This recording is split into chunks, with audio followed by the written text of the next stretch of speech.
Hello guys, welcome back to channel. तो आप सभी कैसे हो? आई होप सभी अच्छे होंगे। दक्षिण कैरोलिना नाम का एक शहर है और उस शहर के अंदर डकोटा नाम की एक लड़की रहती थी जो कि अपने घर में बिल्कुल अकेली थी। अचानक उसे अपने अंकल का कॉल आता है और वह उसे बताता है कि यहाँ पर भयंकर तूफान आने वाला है और ये तूफान बड़ी तेजी के साथ तुम्हारे शहर की तरफ बढ़ रहा है। हो सके तो तुम इस शहर से बाहर निकल जाओ, नहीं तो तुम अपने लिए जरूरत के सामान को इकट्ठा कर लो। डकोटा सामान लेने के लिए जा रही थी, तभी रास्ते में उसका पड़ोसी उसे मिलता है। पड़ोसी काफी घबराया हुआ था। वह उसे कहने लगा कि तुम अंदर जाओ क्योंकि हमें क्लियरेंस के ऑर्डर मिल चुके हैं और हमें इस इलाके को जल्दी से जल्दी खाली करना है। हो सके तो तुम भी अपना घर छोड़ दो क्योंकि मैंने सुना है कि ये तूफान काफी बड़ा है और इससे पूरा इलाका डूब जाएगा। लेकिन डकोटा को ये बात पहले से ही पता थी, लेकिन उसने अभी भी उसे गंभीरता से नहीं लिया। वह अपने घर को छोड़ना नहीं चाहती थी क्योंकि उस घर में उसकी मृतक माँ की पुरानी यादें बसी हुई थी। वह अपनी माँ से बहुत ही ज्यादा प्यार करती थी जो हाल ही में गुजर गई थी। इस घर के अलावा उसके पास कोई दूसरा चारा नहीं था कि वो अपनी माँ के एहसास के साथ रह सके। दृश्य बदलता है और हम देखते हैं कि एक लड़की जिसका नाम डी है, वो अपने दोनों भाइयों के साथ एक तालाब पर मस्ती कर रही थी और ये तीनों बहन भाई काफी इंजॉय कर रहे थे। तभी अचानक यहाँ पर उनका पिता विलियम आता है जो कि उन्हें डांटते हुए कहता है कि कितना मौसम खराब हो चुका है और तुम्हें अभी भी मस्ती की पड़ी है। तुम कितने हरामखोर हो, तुम्हें इस वक्त अपने घर होना चाहिए। वो इन बच्चों को इसी तरह डांटते हुए अपनी गाड़ी में बैठाता है और घर की तरफ जा रहा होता है। तभी यहाँ पर हलचल देखकर बच्चे उनसे पूछते हैं कि ये सब कहाँ पर जा रहे हैं। तो विलियम उसे बताता है कि हमारे इलाके में एक तूफान आने वाला है और ये इतने डरपोक आदमी हैं कि अपना घर छोड़ के यहाँ से जा रहे हैं, लेकिन हम कहीं नहीं जाने वाले। हमारा घर बहुत मजबूत है, हमें यहाँ से जाने की जरूरत नहीं। इसके बाद में दृश्य बदलता है और हमें लीसा नाम की एक लड़की को दिखाया जाता है। इतना मौसम खराब होने के बावजूद भी लीसा को उसके बॉस ने ऑफिस में बुलाया था और वह अब ऑफिस का काम खत्म करके घर की तरफ लौट रही थी, जो कि कार चलाते हुए अपनी माँ से बात कर रही थी। बातचीत के दौरान हमें पता चलता है कि लीसा गर्भवती है और उसका बच्चा कभी भी जन्म ले सकता है। तभी उसकी माँ ने पूछा कि तुम घर कैसे पहुंचोगी क्योंकि तूफान की वजह से ब्रिज बंद हो चुका है। रास्ते में लीसा ने देखा कि बहुत सारे लोग अपना सामान पैक करके शहर छोड़कर भागने की तैयारी कर रहे थे। तभी लीसा को एहसास हुआ कि ये इमरजेंसी है, लेकिन फिर भी वह इसे गंभीरता से नहीं ले रही थी। उसे लगा कि यह सिर्फ मामूली तूफान होगा। अगला दृश्य एडवर्ड का, जो कि एक मरीन बायोलॉजिस्ट है। वह समुद्र में तेजी से बढ़ रहे तूफान को पहले ही भांप चुका था। जब रिपोर्टर आए तो पुष्टि हो गई कि यह बहुत ही बड़ा तूफान आने वाला है जो कि बाढ़ भी लेकर आ सकता है। जानकारी मिलते ही एडवर्ड ने अपनी भतीजी को दोबारा फोन किया और कहा कि ये तूफान सच में बहुत ही बड़ा तूफान है, इससे पूरा शहर डूब जाएगा। तुम हो सके तो वहां से निकलकर मेरे पास आ जाओ। लेकिन डकोटा नहीं मान रही थी क्योंकि वो अपनी माँ की आखिरी निशानी उसके घर को नहीं छोड़ना चाहती थी। एडवर्ड ने कहा कि चलो ठीक है, अगर तुम यहाँ से नहीं जाना चाहती तो कोई बात नहीं, मैं तुम्हारे पास आ रहा हूँ तुम्हें लेने के लिए, फिर हम दोनों यहाँ से जाएंगे। और दूसरी तरफ हमें पता चलता है कि विलियम के जो 3 बच्चे हैं वो उसके सौतेले बच्चे हैं और विलियम उन्हें बहुत ही गंदी तरह से ट्रीट करता है। अब वो बच्चों को लेकर घर आ चुका है। तूफान आने वाला था, लेकिन विलियम ने कहा कि ये सब बकवास है, लोग बेवजह इतना घबरा रहे हैं। वह अपनी पत्नी के साथ बेसमेंट में चला गया और वहां पर जाकर वाइन पीने लगा और मस्ती करने लगा। विलियम की पत्नी ने बताया कि एक लिफाफा आया है। ठीक उसी समय डी अचानक वहां पर आ गई। उसे देखते ही विलियम की पत्नी उसके ऊपर भड़क गई और लिफाफा छिपा लिया। डी ने कहा कि मुझे भूख लगी है। विलियम की पत्नी ने सिर्फ उसे एक ब्रेड का पैकेट थमा दिया, जबकि फ्रिज में ढेर सारा खाना भरा पड़ा था। उन बच्चों को इन्होंने कभी भी अच्छा खाना नहीं खिलाया। विलियम उस पर चिल्लाने लगा कि दोबारा तुम यहाँ पर कभी मत आना। दृश्य फिर से बदलता है और यहाँ पर हमें रिपोर्टर दिखाए जाते हैं जो कि तूफान की कवरेज के लिए आए थे। एडवर्ड उन्हें कह रहा था कि अभी कुछ भी कहना मुश्किल है कि ये तूफान कितना बड़ा होगा, लेकिन रिपोर्टर ने अपनी खबर बढ़ा चढ़ाकर बता दी। रिपोर्टर ने टीवी पर कहा कि यह तूफान बहुत ही बड़ा होगा और ये अपने साथ बाढ़ लेकर आएगा और बाढ़ के साथ खतरनाक शार्क भी लेकर आएगा। थोड़ी ही देर बाद भयंकर तूफान शुरू हो गया। पानी की लहरें घरों को तोड़ने लगी, समुद्र पे बनाई हुई दीवार भी टूट गई और समुद्री पानी शहर की तरफ तेजी से बढ़ने लगा। लीसा कार से घर जा रही थी, तभी एक ट्रक ड्राइवर ने उसे रोका और उसे बताया कि आगे सड़क खराब है उसने बताया कि सड़क पर आगे एक पेड़ गिरा हुआ है, तुम गाड़ी को पीछे ले लो। लेकिन ठीक उसी वक्त उसने अपने सामने समुद्री पानी तेजी से आते हुए देखा। तो फिर उसने लिसा को कहा कि तुम जल्दी से यहाँ से निकल जाओ क्योंकि पानी तेजी से यहाँ बढ़ रहा है। तो लिसा बिना देर किए गाड़ी यहाँ से निकालने लगी, लेकिन आगे जाकर पेड़ के अंदर उसकी गाड़ी फंस गई। और वहीं ट्रक ड्राइवर भी अपने ट्रक को बचाना चाहता था, इसलिए वो ट्रक को ऊंचाई की तरफ लेकर जा रहा था, लेकिन पानी के आगे उसकी एक भी ना चली। पानी ने उस ट्रक को अपने बहाव में बहा लिया और लिसा की गाड़ी भी पानी के ऊपर तैरने लगी। गाड़ी तैरते हुए एक पेड़ से जा टकराई, जिससे लिसा बाल बाल बच गई। लेकिन इस वक्त लिसा उन पेड़ की टाहनियों के बीच में फंस गई थी। अब वो बाहर नहीं निकल सकती थी और गाड़ी के अंदर पानी भर रहा था। और वहीं ट्रक पानी की तेज धारा में बहता गया और एक मूर्ति से जा टकराया, जिससे कि ट्रक के दो टुकड़े हो गए और ट्रक के अंदर जो लिक्विड था वो सारा पानी के अंदर बह गया। उस लिक्विड से समुद्र की शार्क शहर की तरफ आकर्षित होने लगी और देखते देखते यहाँ पर शार्क आने लगी। और वहीं ये पानी डकोटा के घर तक भी पहुँच गया। डकोटा के घर की खिड़कियाँ टूट गई। फिर पानी विलियम के घर तक भी पहुँचा। विलियम आराम से बैठा हुआ था और सोच रहा था कि उसका घर वाटरप्रूफ कांच से बना हुआ है, जो कि बहुत ही ज्यादा सुरक्षित है। लेकिन पानी अब कांच से ऊपर जा रहा था। वो बच्चे उसे चिल्ला चिल्लाकर बता रहे थे, लेकिन वो किसी की सुनने को तैयार नहीं था। तभी पानी कांच तोड़कर घर के अंदर घुस गया और अब यहाँ चारों तरफ पानी ही पानी फैल गया। अब इन्हें इस इलाके से बाहर निकलना था। तो रॉन विलियम को कहने लगा कि कार के अंदर लाइफ जैकेट्स हैं, हम उसके जरिए यहाँ से बाहर निकल सकते हैं। और वहीं दूसरी तरफ शहर के अंदर काफी पानी भर चुका था। तभी यहाँ पर दो नाव चालक घूम रहे थे, जिनको लिसा की आवाज सुनाई दी। लिसा जोर जोर से चिल्लाकर मदद मांग रही थी। तो नाव चालक में से एक आदमी लिसा की मदद करने के लिए दौड़ पड़ा। उसने अपने साथी से कहा कि नाव के अंदर से कटर लेकर आओ। जैसे ही दोस्त कटर लाने गया तो पानी के अंदर कुछ अजीब चीज ने उसे पानी के नीचे खींच लिया। फिर उसका दोस्त उसे पुकारने लगा, लेकिन उसका कोई जवाब नहीं आया। थोड़ी देर बाद दोस्त पानी के ऊपर आया, लेकिन अब उसका एक हाथ कटा हुआ था। और उसी दौरान एक शार्क ने उसके पीछे से हमला कर दिया और उसे पानी के अंदर फिर से खींच लिया। और डकोटा खिड़की के पास खड़ी हुई ये सब कुछ देख रही थी। वो चिल्ला रही थी कि यहाँ पर शार्क है और यहाँ लिसा भी काफ़ी घबरा चुकी थी। थोड़ी देर बाद यहाँ पर ट्रक ड्राइवर को भी होश आया। उसका दरवाज़ा बंद था। वो ज़ोर ज़ोर से दरवाज़ा खोलने लगा, जिससे शार्क उसकी तरफ आकर्षित हो गई।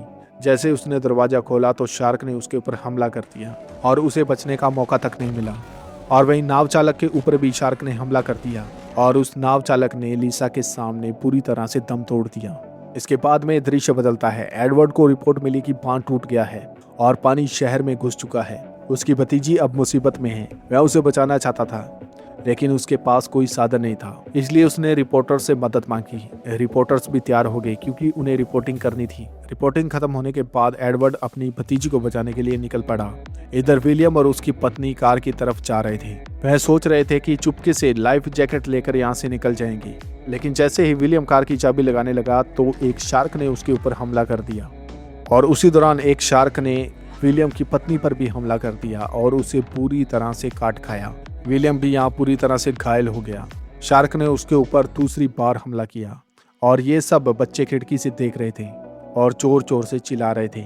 और एक पल ऐसा आया कि शार्क एकदम से उनके सामने आई, जिससे बच्चे काफी डर गए।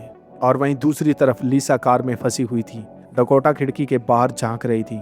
लिसा बार बार मदद के लिए चिल्ला रही थी। डकोटा पूरी तरह से डरी हुई थी। वह पानी में नीचे नहीं उतरना चाहती थी।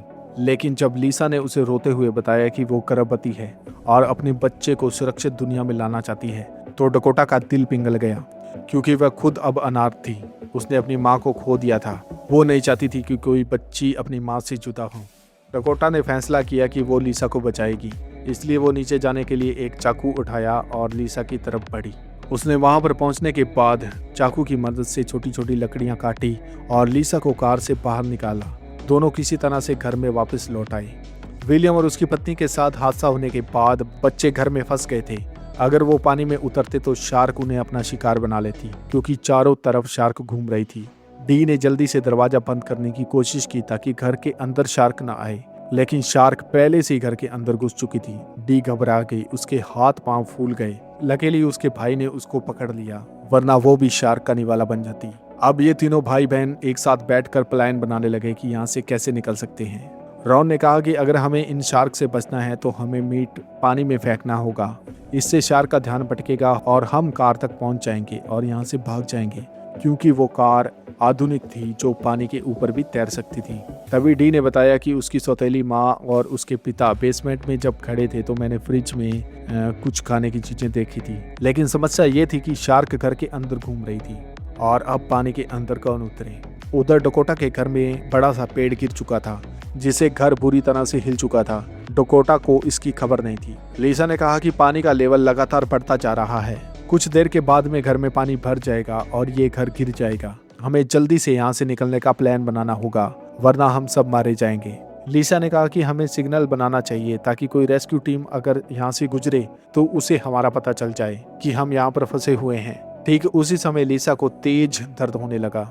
डकोटा पर्दे उठाकर ऊपर ले गई और उसने बड़ा सा हेल्प का निशान बनाया ताकि उन्हें मदद मिल सके। लिसा का दर्द अब बढ़ता जा रहा था।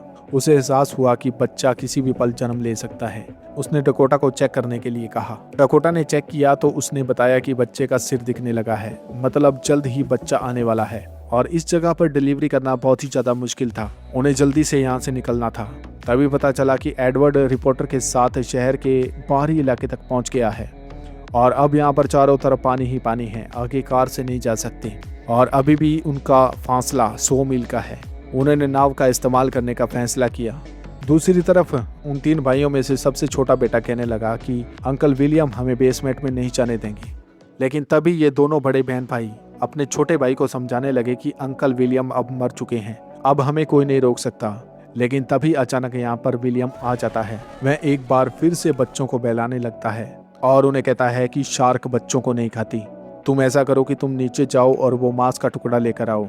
लेकिन बच्चे इस वक्त उसके ऊपर विश्वास नहीं कर रहे थे। तभी डी ने वो पैकेट देख लिया जो कि विलियम के पास था और उस पैकेट से पता चला कि विलियम को हर महीने बच्चों के नाम पर सरकारी पैसे मिलते थे, लेकिन फिर भी वह उन बच्चों को सड़ा हुआ खाना देता था, जिस बात से बच्चे काफी नाराज हो गए कि तुमने हमारे साथ ऐसी ज्यादती क्यों की। और इस दौरान इनके बीच में कहासुनी होने लगी तो बच्चों ने विलियम को पानी के अंदर गिरा दिया। पानी के अंदर गिरते ही शार्क ने उसके ऊपर हमला कर दिया और इस वक्त का फायदा उठाते हुए रो पानी के अंदर मीट लेने के लिए चला गया। लेकिन बेसमेंट के अंदर भी शार्क आ गई। शार्क अंदर घूम रही थी, लेकिन फिर भी विलियम मांस का टुकड़ा लेने में कामयाब हो गया और वहां पर उसे एक छोटा बॉक्स मिला। वो बॉक्स लेकर वह पानी के अंदर से बाहर निकल गया। पानी से बाहर निकलने के बाद उन्होंने बॉक्स को खोला। बॉक्स के अंदर डायनामाइट थे और वहीं दूसरी तरफ ठीक उसी समय लिसा की तरफ पानी का लेवल बढ़ता जा रहा था। कुछ ही देर के बाद में पानी घर के अंदर घुसने वाला था। तभी डकोटा को याद आया कि सबसे पहले यहाँ पर 2 नाव लेकर आए थे। अगर वो नाव हमें यहाँ पर मिल जाएगी तो हम यहाँ से निकल सकते हैं। लेकिन मुसीबत ये थी कि पानी के अंदर बहुत ज्यादा शार्क थी, इसलिए उसने घर के अंदर जितने भी वाइब्रेट करने वाले यंत्र थे सभी को लिफाफे में डालकर पानी के अंदर गिरा दिया ताकि शार्क का ध्यान भटका सके। और ये तकनीक कुछ हद तक काम भी कर गई और वो कैसे न कैसे अपनी जान बचाते हुए उस नाव तक पहुंच गई। और वहीं दूसरी तरफ बच्चों ने बॉक्स को खोला तो उसमें डायनामाइट थे। बच्चों ने मीट को डायनामाइट के अंदर बांधा और उसे जलाया और पानी के अंदर फेंक दिया। और जैसे ही शार्क ने मीट को खाया तो बहुत बड़ा धमाका हुआ और यहाँ की लगभग शार्क मारी गई। अब वो बच्चे कार की तरफ गए, उन्हें कार की चाबी मिल गई। वह कार लेकर यहाँ से निकलने में सफल रहे। और वहीं दूसरी तरफ अब सुबह हो चुकी थी और लिसा को डिलीवरी होने वाली थी, लेकिन अचानक उसी वक्त पूरा घर ढह गया। लिसा पानी के अंदर बह गई। लिसा किसी तरह से पानी से बाहर निकली और वह एक लकड़ी के खंभे का सहारा लेकर तैरने लगी। अब उसे असहनीय दर्द हो रहा था। आखिरकार उसने उसी जगह पर बच्चे को जन्म दिया। लेकिन जैसे ही खून पानी के अंदर फैला तो शार्क आकर्षित होने लगी और बच्चा भी यहाँ पर रोने लगा। एक शार्क को आते हुए देख लिसा ने अपने बच्चे को लकड़ी के ऊपर रखा और खुद एक नुकीली लकड़ी लेकर उसे हथियार बनाकर उस शार्क के ऊपर हमला किया और इसके बाद में वो बच्चे के पास लौटी। वहीं दूसरी तरफ एक और शार्क लिसा की तरफ बढ़ रही थी और वहीं डकोटा भी यहाँ पर पहुँच गई थी। तो डकोटा ने मछली पकड़ने वाले तीर से उसे मार गिराया। फिर वह नाव लेकर लिसा की मदद के लिए वहाँ पर पहुंची। जैसे वह लिसा को नाव पर चढ़ाने वाली थी तो एक बहुत बड़ी शार्क ने नाव को पलट दिया। ठीक उसी समय एडवर्ड की टीम भी यहाँ पर पहुंच चुकी थी। उनके पास शार्क भगाने का एक डिवाइस था। उन्होंने शार्क भगाने वाले डिवाइस हैं जो पानी के अंदर गिरे, जिससे कुछ छोटी शार्क हैं जो यहाँ से भाग गई, लेकिन एक बहुत बड़ी शार्क लिसा और डकोटा की तरफ बढ़ रही थी। तभी अचानक उससे भी एक और बड़ी शार्क ने उसके ऊपर हमला कर दिया। एडवर्ड ने बड़ी तेजी के साथ दोनों को नाव से बचा लिया और इस दौरान लिसा का बच्चा भी सुरक्षित था। लिसा ने अपनी माँ को फ़ोन किया और बच्चे को दिखाया और यहाँ हमें शहर का दृश्य दिखाया जाता है जो कि पूरी तरह से तबाह हो चुका था। यहाँ सिर्फ कुछ ही लोग बच पाए थे। लिसा ने डकोटा का शुक्रिया किया और डकोटा अपने अंकल के साथ खुश थी। इसी के साथ इस कहानी का अंत होता है। तो आपको ये कहानी कैसी लगी कमेंट बॉक्स में जरूर लिखिएगा। तो मिलते हैं फिर नेक्स्ट वीडियो में, तब तक के लिए गुड बाय।